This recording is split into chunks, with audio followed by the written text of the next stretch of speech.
पैसा बड़ा या परिवार। एक समय की बात है, एक छोटे से कस्बे में मगन नाम का एक आदमी रहता था। मगन अपने घर में बेटे और पत्नी के साथ रहता था। मगन गरीब था, इसीलिए वह दिन रात अपने परिवार की ज़रूरतें पूरी करने में लगा रहता था। वह हर हाल में बेटे और पत्नी की खुशी चाहता था। मगन एक छोटी सी कंपनी में काम करता था, जहां उसकी आमदनी घर खर्चे जितनी हो जाती थी, लेकिन फिर भी मगन कंपनी वाला काम खत्म करके दूसरी जगह जाया करता था ताकि कुछ और पैसे कमा सके। काम में व्यस्त होने से वह अपने परिवार को समय नहीं दे पाता था। मगन 24 घंटे में से 15 घंटे घर के बाहर काम में निकाल देता था। रात को देर से आता और सुबह जल्दी जाता था। इस तरह कुछ दिन बीतते गए। एक दिन मगन की पत्नी ने उससे कहा कि आप पूरे दिन काम करते हैं और हमें समय नहीं देते, वैसे भी हमारा खर्चा आराम से निकल जाता है, तो आप इतनी मेहनत क्यों करते हो?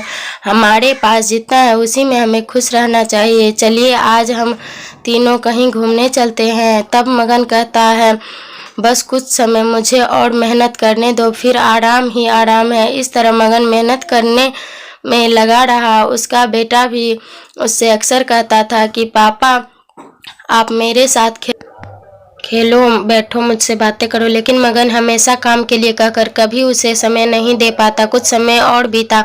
अब मगन की किस्मत चमकी। मगन की नौकरी जिस कंपनी में थी, अब उसका मालिक मगन को मैनेजर बना देता है, क्योंकि मगन काफ़ी समय से वहां काम करता था और अब वह मालिक का विश्वास पात्र बन गया था। मैनेजर बनने के बाद मगन बहुत अमीर हो गया था। उसकी आमदनी अच्छी खासी थी। अब वह कुछ भी खरीद सकता था।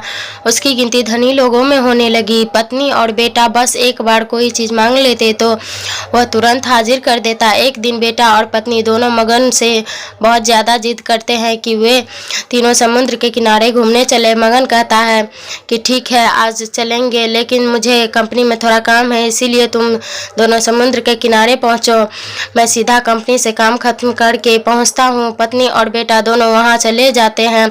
तभी समुद्र में बहुत बड़ी सुनामी आ जाती है और आसपास के लोगों को भी बहा ले जाती है। पत्नी और बेटा दोनों पानी में बह गए। जब मगन वहां पहुंचा तो ऐसी हालत देखकर घबरा जाता है। उसने हर जगह देखा, लेकिन सब कुछ नष्ट हो चुका था। उसे यकीन हो गया था कि उसकी पत्नी और बेटा भी बह गए हैं। वो जोर जोर से रोने लगा और अपनी पत्नी की बात को याद करने लगा कि हमारे पास जितना है उसी में खुश रहना चाहिए और अपने परिवार के साथ खुशी के नए पल बनाने चाहिए, ताकि हम उसे हमेशा अपने दिल में संभाल कर रख सके। पैसे का क्या है, कभी होंगे कभी नहीं होंगे। सीख हमेशा अपने परिवार के साथ समय निकाल कर बैठना चाहिए। दोस्तों, कहानी अच्छी लगी तो वीडियो लाइक करें, चैनल को सब्सक्राइब करें। वीडियो को लास्ट तक देखने के लिए धन्यवाद।